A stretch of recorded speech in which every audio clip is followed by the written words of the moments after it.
हम लोग बहुत क्यूरियस हैं जानने के लिए कि लाइफ और डेथ दोनों के बीच में क्या रिलेशनशिप है, लेकिन बहुत कम लोग हैं इसको जान पाते हैं। आज की इस वीडियो में हम लोग अगर थोड़ा सा सीरियसली इसको सोचेंगे, जो आज मैं शेयर करने वाला हूँ, तो आपकी लाइफ का मतलब आप बहुत से काम करते हैं, ऑलरेडी करेंगे भी, but suddenly everything will change for your life. Priority बदल जाएगी। कल ही हम लोग एक वीडियो में बात कर रहे थे कैसे अगर एक आदमी अंदर से अधूरा है और उसको दुनिया की सबसे अच्छी लाइफ पार्टनर मिल जाती है, तब भी वो अधूरा रह जाएगा। लेकिन आज की वीडियो के बाद अगर कोई समझदार आदमी है तो अपने अधूरेपन को एड्रेस कर पाएगा। तो आज की क्लास में हम लोग ये डिस्कस करेंगे कि आदमी का डेथ के साथ में कैसा रिश्ता होना चाहिए, और मैं ये उम्मीद करूंगा कि इस क्लास के बाद में आपका प्रायोरिटी बदल जाना चाहिए। दो चीज़ों के बारे में, how to think about death, और दूसरा व्हाट इज़ नॉर्मल। एनलाइटेंड लोग they are the most normal people. तो नॉर्मल की डेफिनेशन क्या है, वो कैसे बिहेव करते हैं, ये हमको समझ में आ जाएगा। बाय द वे, मेरा नाम है डॉक्टर आशीष शुक्ला और मैं एक ज़िनोगी हूँ जो पिछले कई सालों से लोगों को सिखाता हूँ कि अपने ब्रेन में मेडिटेशन, स्पिरिचुअलिटी कैसे ग्रो कर सकें, और उसके साथ साथ मैं सक्सेस और हैप्पीनेस कोचिंग भी देता हूँ, चेंज की मेंटरशिप देता हूँ। अगर आपको अपना काम स्केल करना है, अपने आप को ग्रो करना है फाइनेंशियली, तो उसकी भी हम लोगों की मेंटरशिप चलती है। ज़िनोगी MI उस प्रोग्राम का नाम है। ये नंबर है, उससे कॉन्टैक्ट करके आप ज्वाइन कर सकते हैं। ठीक है, अब आइए शुरू करते हैं। सवाल पूछा है गुरुदत्त से कि आपको डेथ से डर नहीं लगता? तो मास्टर कहते हैं मैं पहले से मर चुका हूँ।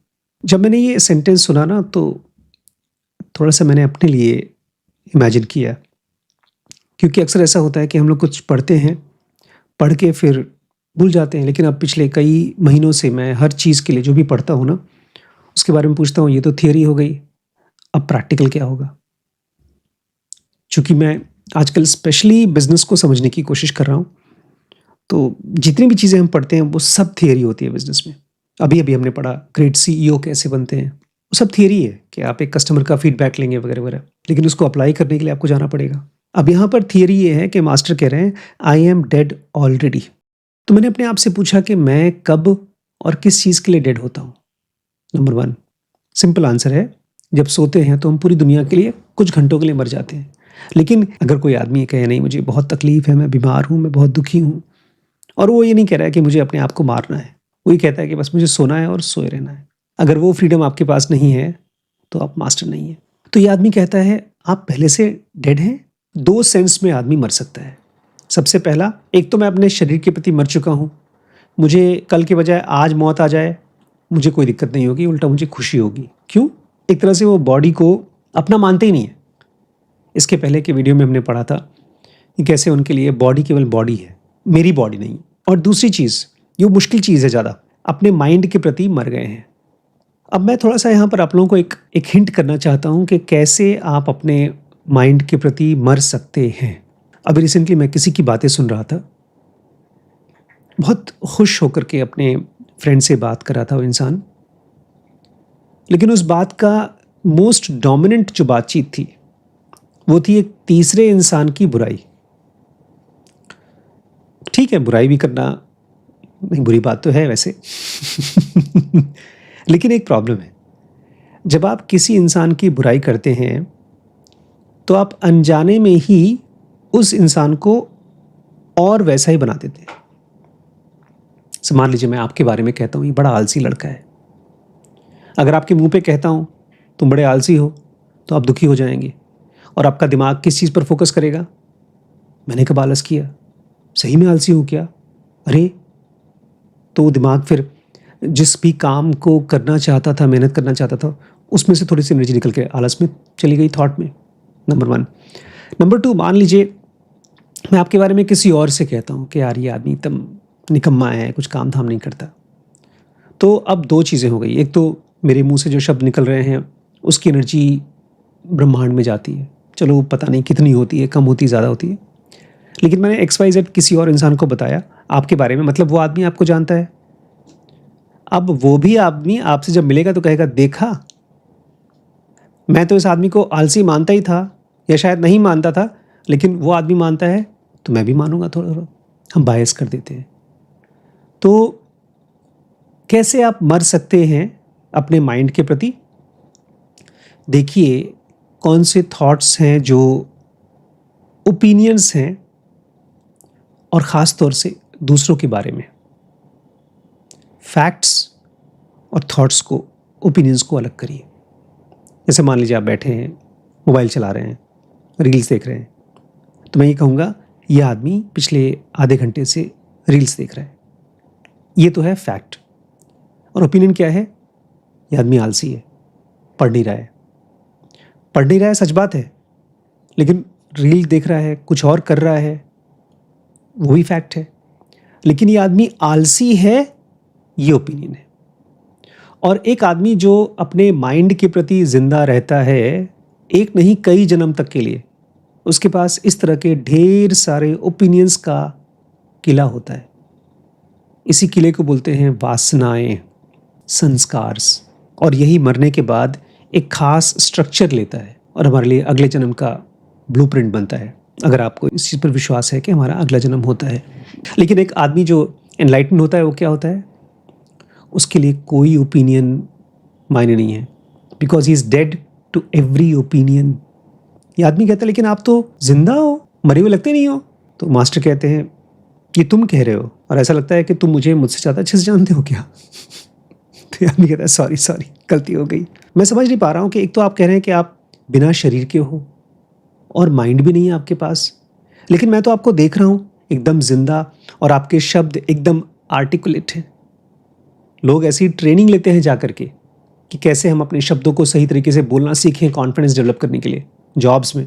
और आप कह रहे हो कि आपके पास माइंड नहीं है, आप मेंटली जीरो हो, और फिर भी आप अच्छे से बातचीत कर पा रहे हो।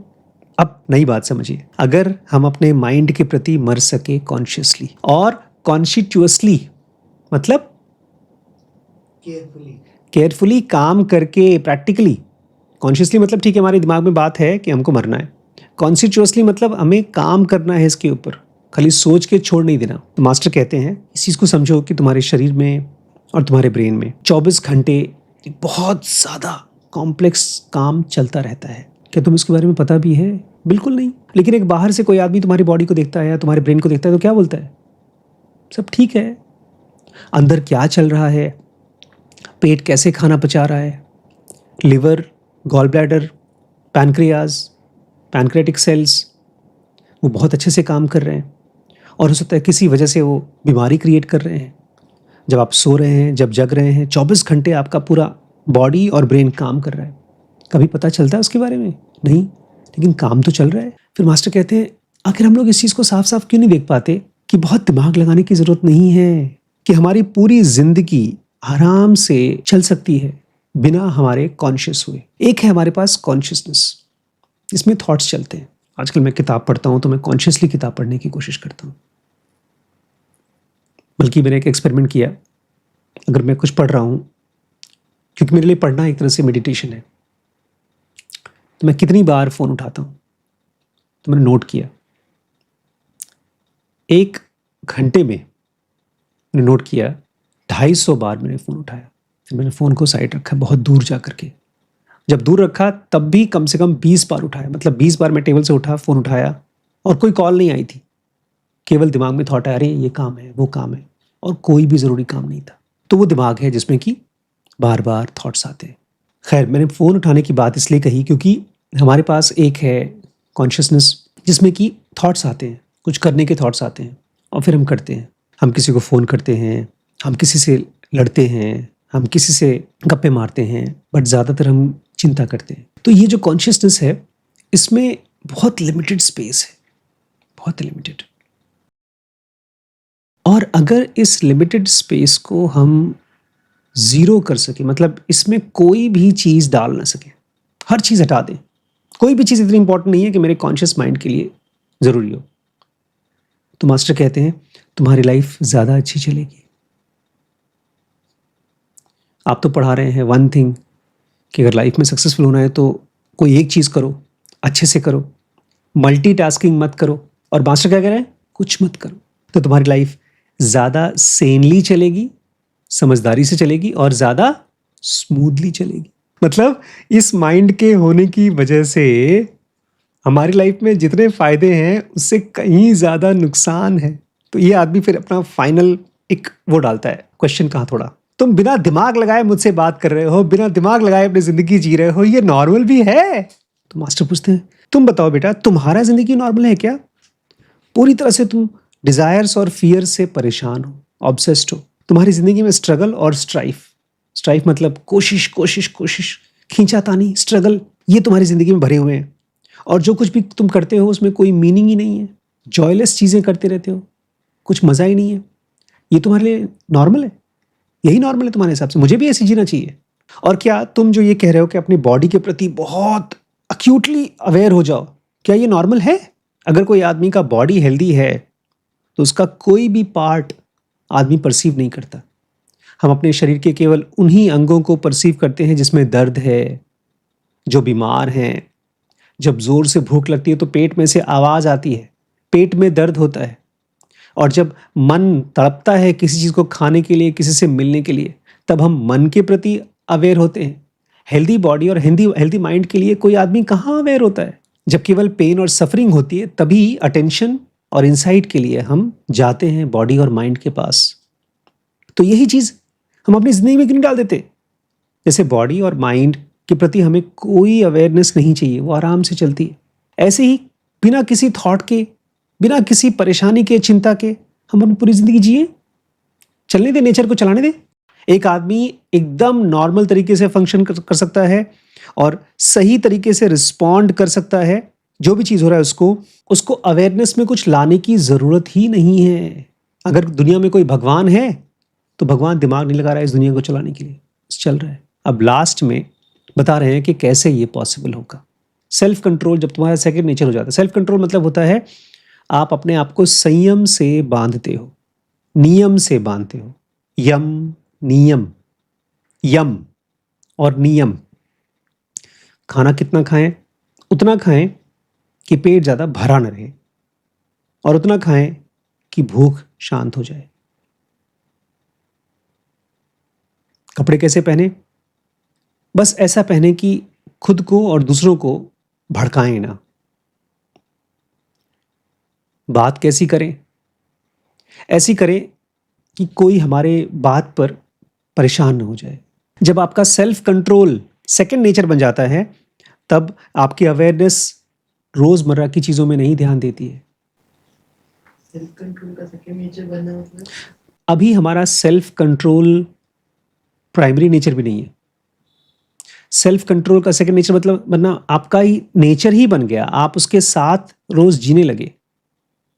एक तरह से आपकी लाइफ में योग नॉर्मल हो गया। हमारा फर्स्ट नेचर वो है एनिमलिस्टिक, बिकॉज हमारी पूरी बॉडी एस सेंटर से ही गवर्न होती है। सब कुछ अगर अच्छा चल रहा है, अचानक से कोई एस सेंटर की चीज होने लगे, एंगर, फ्रस्ट्रेशन, इंस्टिंक्ट की चीज, बहुत अच्छा खाना, कोई बहुत अच्छी पार्टी। अगर मान लीजिए हम लोग किसी पार्टी में गए, नॉर्मली खाना वाना खा के आ जाएंगे, लेकिन वहां पर डांसेस हो रहे हैं खूब भड़कीले, लोग शराब पी पी करके पागल हो रहे हैं और हम लोग वहीं पर खड़े हैं, तो बहुत देर तक हम उससे अपने आप को अलग नहीं कर पाएंगे।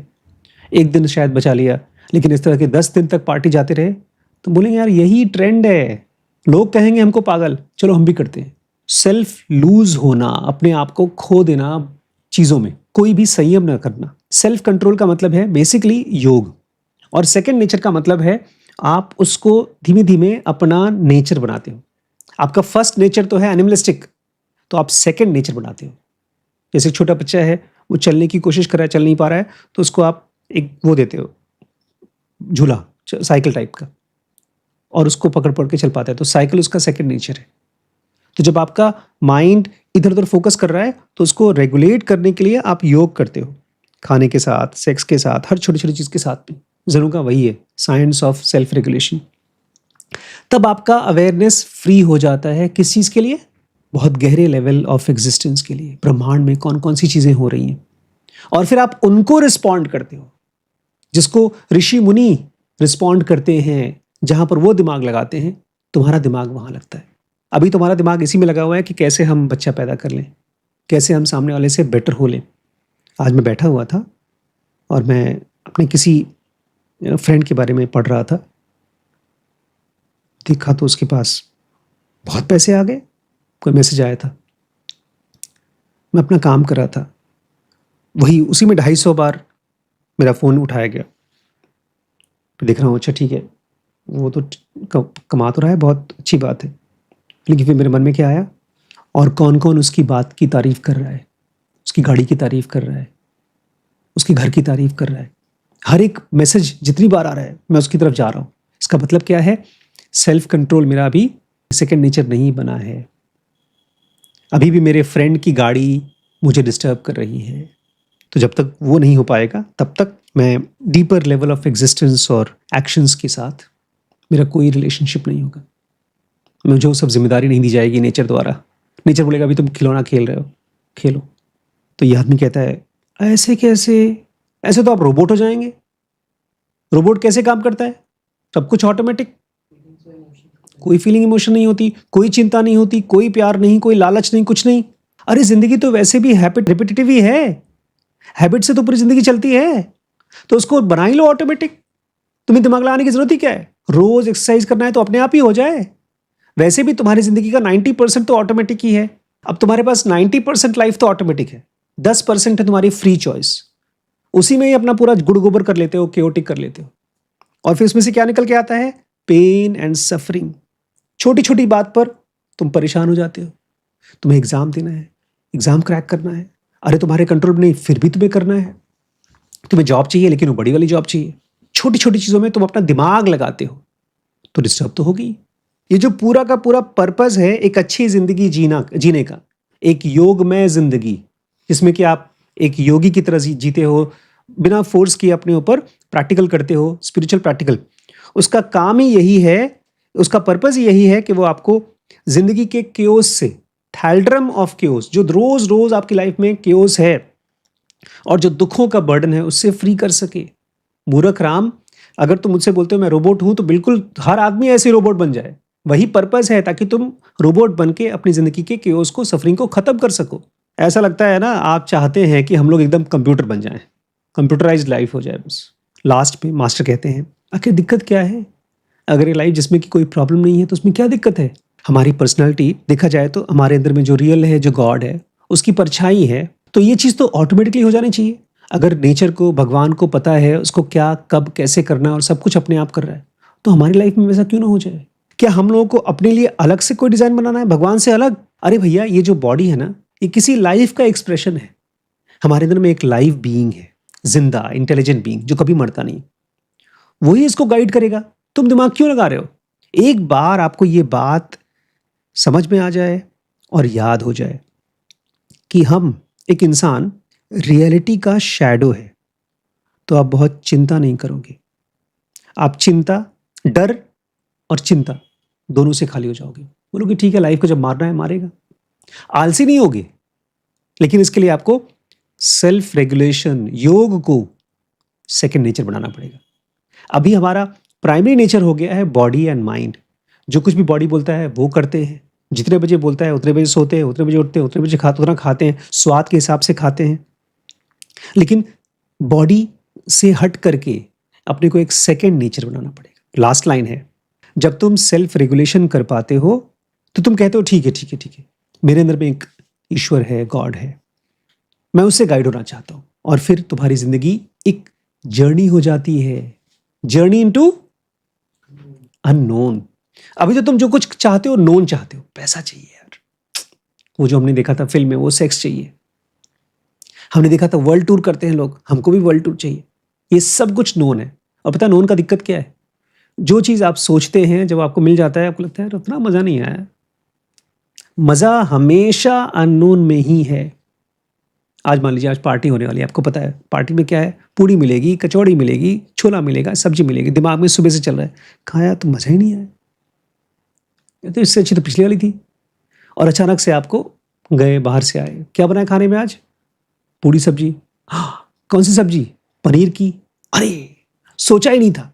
जहां पर नोन दिमाग, जहां दिमाग लगना शुरू हो जाता है, वहां पर दिक्कत हो जाती है।